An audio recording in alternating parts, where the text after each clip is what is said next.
El 22 de junio, nuestra iglesia recuerda a Santo Tomás Moro, santo mártir, patrono de los gobernantes y políticos. Año 1535, Inglaterra. Nació en Londres el 7 de febrero de 1478. Sus padres fueron Juan Moro, abogado y juez, y Agnes, su primera esposa. Estudió en Oxford y en Londres. Dominaba el griego y hablaba con fluidez el latín. Además, estudió francés, historia y matemática, aprendiendo también a tocar la flauta y la viola. Escribió poesías tanto en latín como en inglés.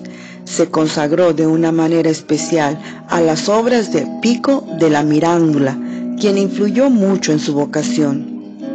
Cultivó también el conocimiento de estudiosos y de hombres sabios. Fue un gran humanista. Su mente osciló durante un tiempo entre el unirse a los cartujos o a los franciscanos de la estricta observancia, órdenes que observaban la vida religiosa con gran exactitud y fervor. Finalmente, abandonó la idea de hacerse sacerdote o religioso, llegando a esta decisión debido a su desconfianza acerca de su perseverancia. Su amigo Erasmo escribe en su biografía que lo único que le impidió entregarse a este tipo de vida monástica fue el no poder sacarse de encima el deseo de la vida matrimonial. Por consiguiente, elige ser un casto marido en vez de un sacerdote impuro. Moro, luego de haber decidido no entrar en la vida religiosa, se dedicó a su trabajo en la corte, consiguiendo un éxito inmediato. En 1501 fue elegido como miembro del Parlamento. Había hecho amistad con un tal Maister Juan Colté, un caballero de Newhall, cuya hija mayor, Juana, se casó con él en 1505. Este matrimonio resultó ser sumamente feliz.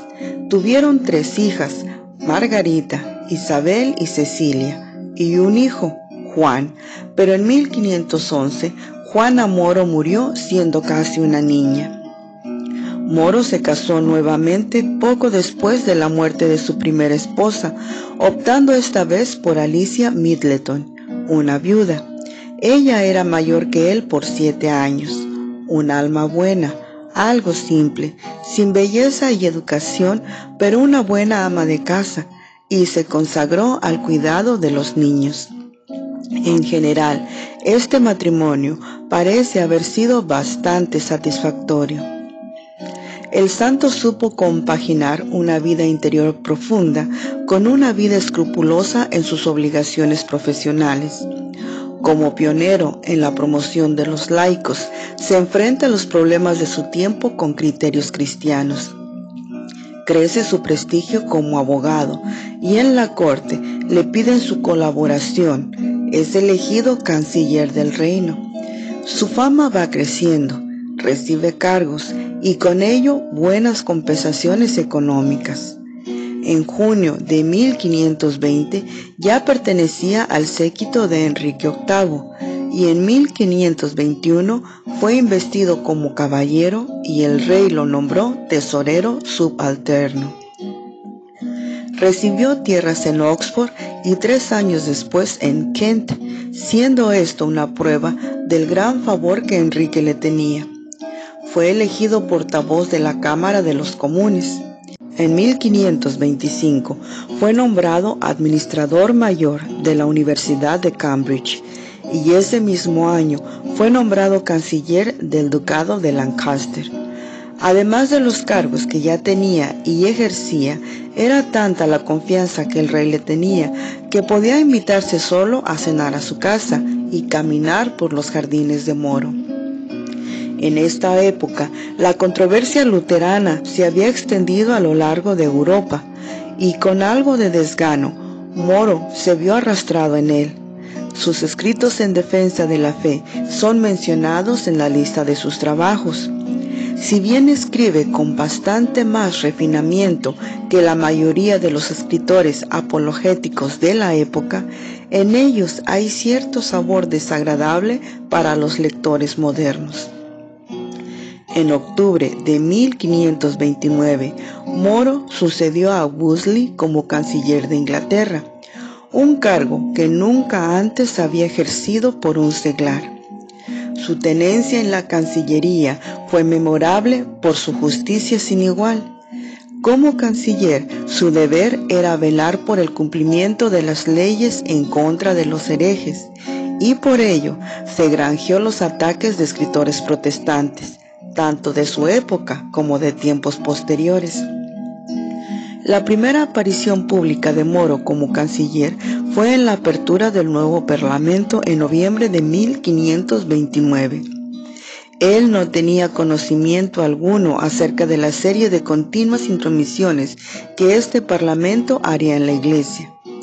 Unos meses después se dio la proclama real decretando que el clero debía reconocer a Enrique VIII como cabeza suprema de la Iglesia hasta donde la ley de Dios lo permitiera. El rey Enrique consigue la anulación de su matrimonio con Catalina de Aragón por presiones y sobornos. El santo renuncia a su cargo, intuyendo que eso le costará muy caro.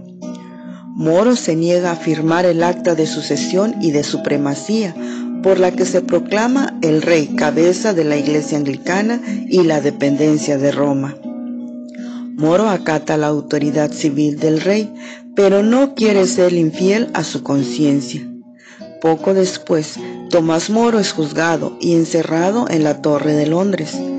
Muchos le piden que firme, que ceda, aunque sea disimulando, pero su conciencia no se lo permite. Prefiere ser discípulo del Señor antes que del rey. Su hija Margarita lo visita con frecuencia, rezan juntos, piensan en el cielo. El 1 de julio, Moro fue acusado de alta traición en Westminster Hall ante una comisión especial formada por 20 personas. Moro negó los cargos de la acusación, los cuales eran enormemente extensos. El rey Enrique decretó que muriera decapitado en Tower Hill. El relato de sus últimos días en la tierra son de una gran belleza y ternura y debe ser leído en su totalidad. Ciertamente, ningún mártir lo superó en fortaleza. El 16 de julio de 1535 fue decapitado. Santo Tomás Moro escribió muchos libros de piedad en defensa de la fe. El más famoso de ellos es Utopía. Es un mártir por la unidad de la Iglesia y por la libertad de conciencia. Fue beatificado por el Papa León XIII en un decreto emitido el 29 de diciembre de 1886. En 1935 fue canonizado por el Papa Pío XI.